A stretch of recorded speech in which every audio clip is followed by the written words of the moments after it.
In the last 10 years, Snack has provided fighter training stack supplements to more than 20 world champions, including Mikey Garcia, Demetrius Andrade, and Caleb Plant. If you're ready to take your fight game to the next level, the Snack Fighter Training Stack is for you.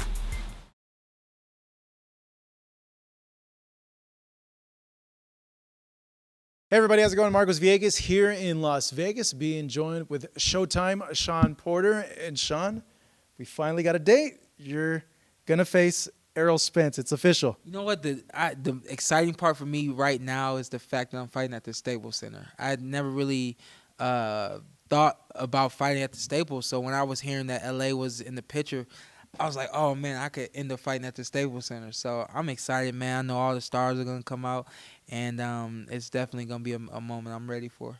What took so long? Because we thought it was gonna happen, and then we're hearing that it's not, and then we're hearing that Errol is mulling things over.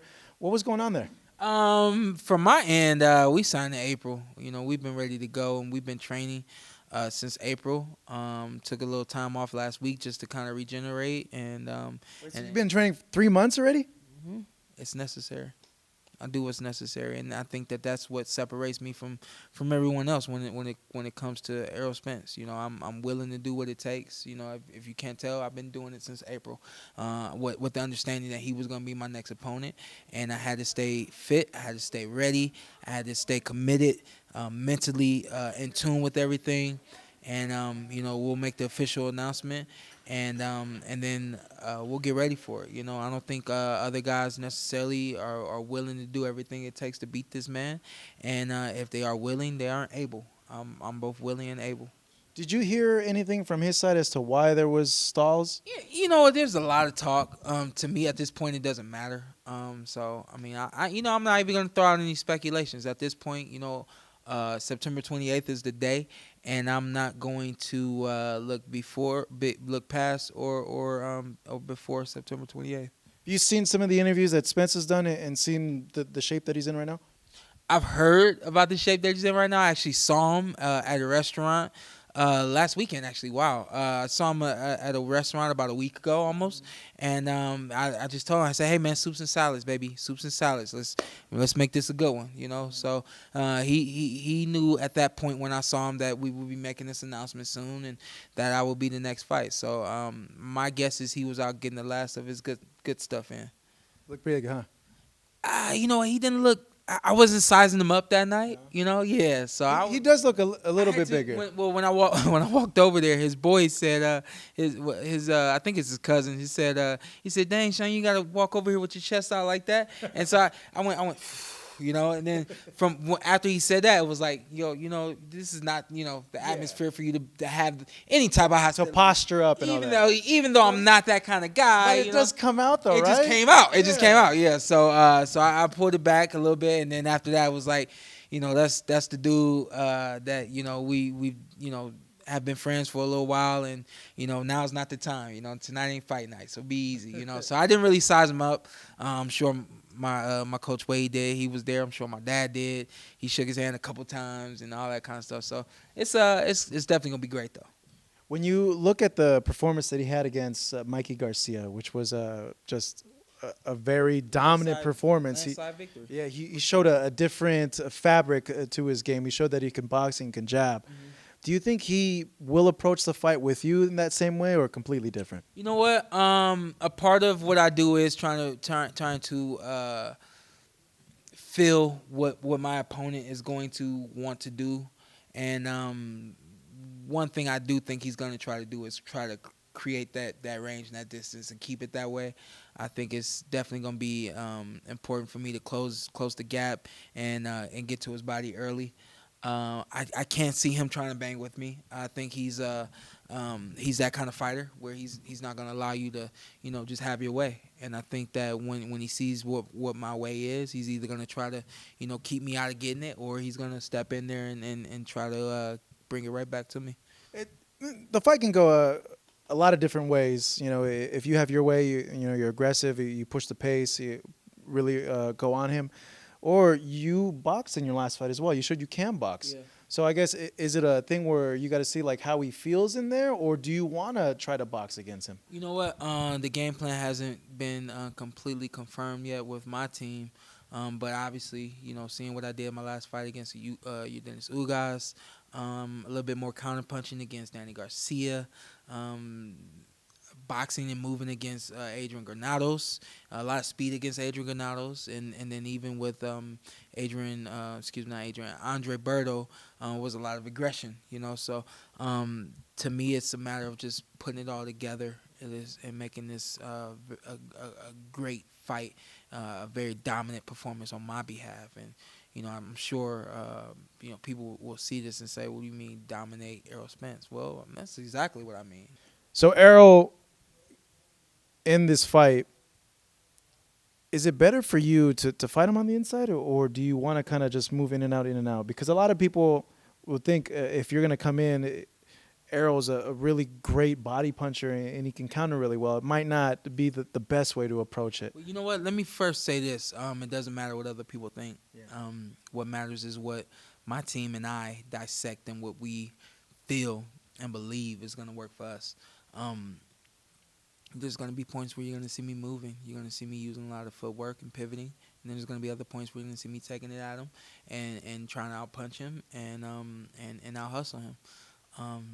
It's up to him to make the adjustments, and then for us to adjust after that.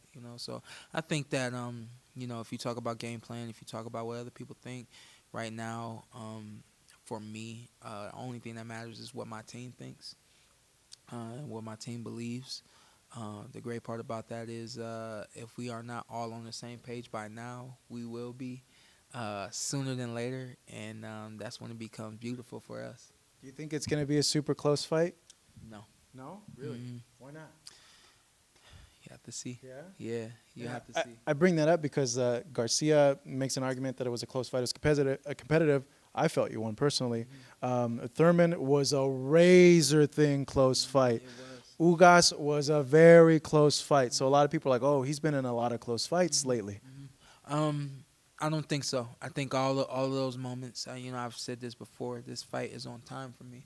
I think all of those moments, Keith Thurman 2016, just Danny Garcia last year in 2018, Dennis Ugas just in March.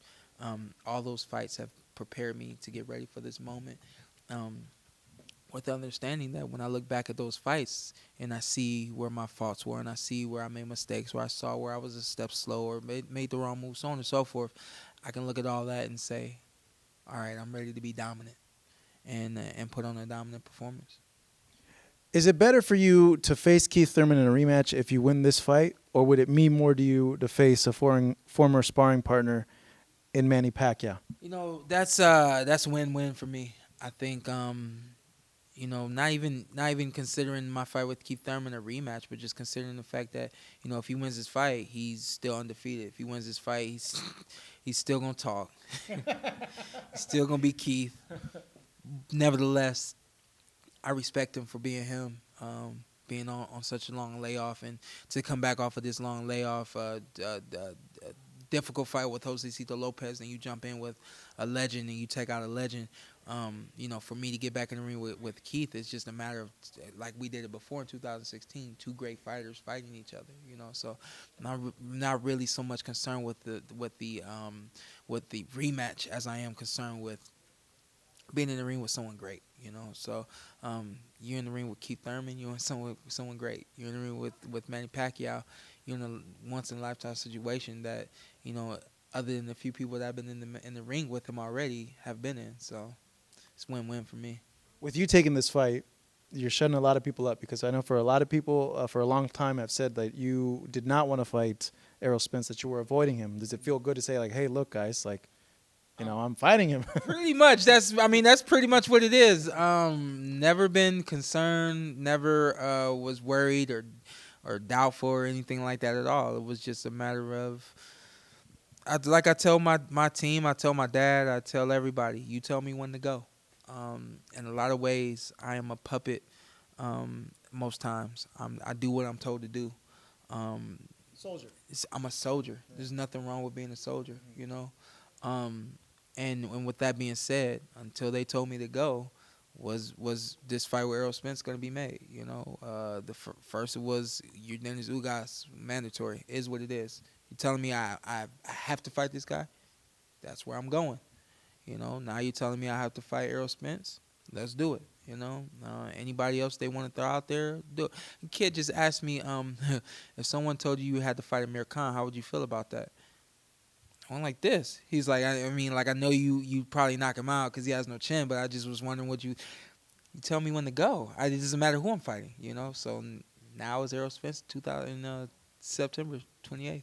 That's a perception that I don't know. I can't wrap my mind about it when people say that about fighters. Like, your job is to fight. Like, you do that all the time. So it's like, you don't care who the hell you fight. That's like, and I always use this and people laugh, but it's like asking a stripper if she's afraid to dance. Like, that's what she does day in and day out. Like, that's her. It's like second nature to her. Yeah. How about let's just. You know, you don't ask an elementary school teacher to come to work and not teach. You know, so let's ease it up. You know, Whoops. You know, when you're a teacher and it's time, that's what you do. You teach. Yeah. So I'm a boxer. I'm also an in-studio analyst for Fox. But guess what? September 28th, it's time for me to fight. It's time for me to go to work, and that's what I get paid to do. All right. Hey, Shawn, man, thank you so much. Really appreciate it. Shawn Porter right here, fighting Errol Spence, coming up September 28th at the Staples Center. Back to the Future 4 coming soon.